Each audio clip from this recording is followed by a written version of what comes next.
And दोस्तों exam times Rahul Kumar YouTube channel पर आपका हार्दिक हार्दिक स्वागत है। दोस्तों आज मैं यूपी प्लस का 24 अगस्त का फर्स्ट शिफ्ट का पेपर सॉल्व करवाऊंगा, जिसमें सबसे पहले आपको मैं हिंदी कवर कराऊंगा। हिंदी के क्वेश्चन आपको कवर कराऊंगा, इसके बाद जीके, फिर मैथ और रीजनिंग। ठीक है दोस्तों, तो आप इस वीडियो को पूरा देख लीजिए अंत तक और आप मिला लीजिए आपके कितने सही हैं। तो आइए दोस्तों चलते हैं पहले प्रश्न की तरफ। देखिए क्या प्रश्न आया था आपका, क्या प्रश्न पूछा गया था हिंदी का। ठीक है, देखिए कितने नॉर्मल प्रश्न आ रहे हैं। बहुत अच्छी आज की हिंदी आई है दोस्तों, बहुत सी सरल। ठीक है, तो चलिए पहला प्रश्न, 10 मुख में कौन सा समास है? तो इसका राइट आंसर हो जाएगा ऑप्शन नंबर डी, बहुव्रीहि समास। चलिए अगला प्रश्न है आपका, गुड़ गोबर कर देना मुहावरे का उचित अर्थ बताइए। तो इसका राइट आंसर हो जाएगा आपका ऑप्शन नंबर ए, बना बनाया काम बिगाड़ना। ठीक है, चलिए अगला प्रश्न आया था, आम के आम गुठलियों के दाम। तो इसका राइट आंसर क्या हो जाएगा? ऑप्शन नंबर डी, दोहरा लाभ होना। ठीक है दोस्तों, देखिए कितने इजी प्रश्न आए थे। चलिए अगला प्रश्न आया था, उत्थान का विलोम शब्द बता दीजिए। तो उत्थान का दोस्तों विलोम शब्द हो जाएगा ऑप्शन नंबर ए, पतन। चलिए अगला प्रश्न आया था, चलना फिरना दौड़ना कैसी क्रिया है? तो ये दोस्तों हो जाएगी आपकी अकर्मक क्रिया, option number D right answer हो जाएगा। चलिए हम गंधांश करते हैं, तो गंधांश के हम सीधा गंधांश नहीं पढ़ेंगे, आपको आंसर इसके बताएंगे डायरेक्ट। ठीक है, तो इसका पहला प्रश्न है, अपव्यय का क्या अर्थ होता है? ठीक है, तो इसका राइट आंसर हो जाएगा दोस्तों ऑप्शन नंबर बी, फजूल का खर्च। अगला प्रश्न है आपका, गंधांश का उपरोक्त शीर्षक क्या होना? ठीक है, तो इसका राइट आंसर हो जाएगा आपका ऑप्शन नंबर सी, ईर्ष्या। ठीक है, चलिए अगला प्रश्न है, ईर्ष्या का काम क्या है? तो ईर्ष्या का काम होता है ऑप्शन नंबर ए हो जाएगा इसका जलाना। चलिए अगला प्रश्न है, गंधांश में ईर्ष्यालु व्यक्तियों की प्रशंसा की गई, उपासना की गई या खिल्ली उड़ाई गई या स्तुति की गई? तो दोस्तों इसका राइट आंसर हो जाएगा ऑप्शन नंबर सी, खिल्ली उड़ाई गई। ठीक है, चलिए अगला प्रश्न है, गंधांश में प्रयुक्त ध्येय का क्या अर्थ होता है? तो इसका राइट आंसर हो जाएगा ऑप्शन नंबर सी, लक्ष्य।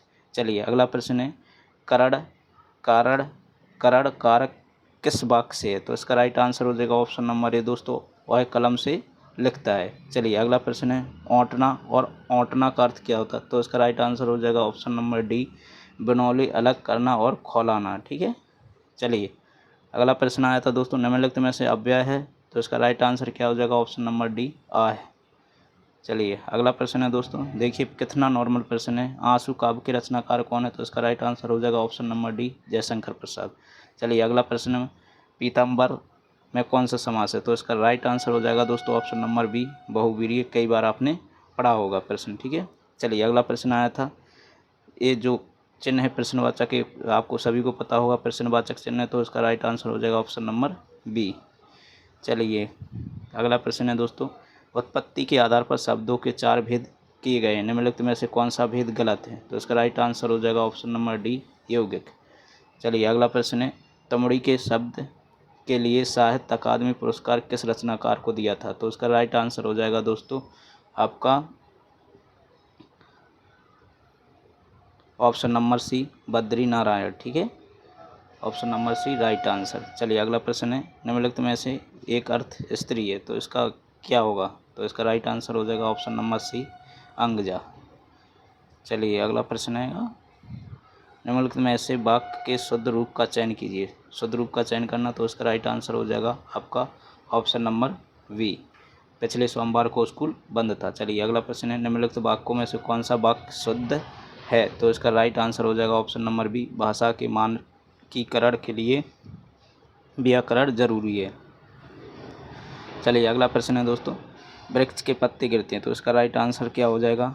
तो इसका राइट आंसर हो जाएगा आपका ऑप्शन नंबर ए, करण। दोस्तों अगर ये वीडियो आपको पसंद आए तो लाइक करें, कमेंट करें, शेयर करें और यूट्यूब चैनल को सब्सक्राइब जरूर कर लें और बेल आइकन जरूर दबाएं, ताकि आने वाले वीडियो की अपडेट आपको समय समय पर मिलती रहे। चलिए अगला प्रश्न है, मैं वहाँ होकर आया हूँ वाक्य में अव्यय शब्द का कौन सा है? तो इसका राइट आंसर हो जाएगा ऑप्शन नंबर ए, वहाँ। चलिए अगला प्रश्न है, दिए गए वाक्यांश के लिए एक शब्द होगा जो कहा ना जा सके, इसको क्या कहेंगे? ठीक है, तो इसका राइट आंसर हो जाएगा ऑप्शन नंबर डी, अकथ्य।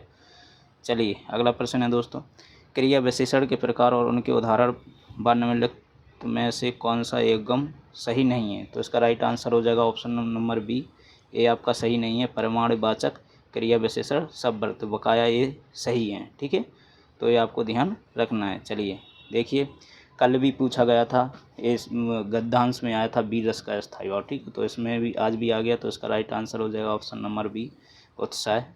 चलिए, शीत का विलोम शब्द बता दीजिए, तो इसका राइट आंसर हो जाएगा ऑप्शन नंबर बी, उष्ण। 122 इसका राइट आंसर हो जाएगा संभव है यह वाक्य किस काल का है। ठीक है, तो एक किस काल का है, तो इसका राइट आंसर हो जाएगा ऑप्शन नंबर डी, संभव भविष्य।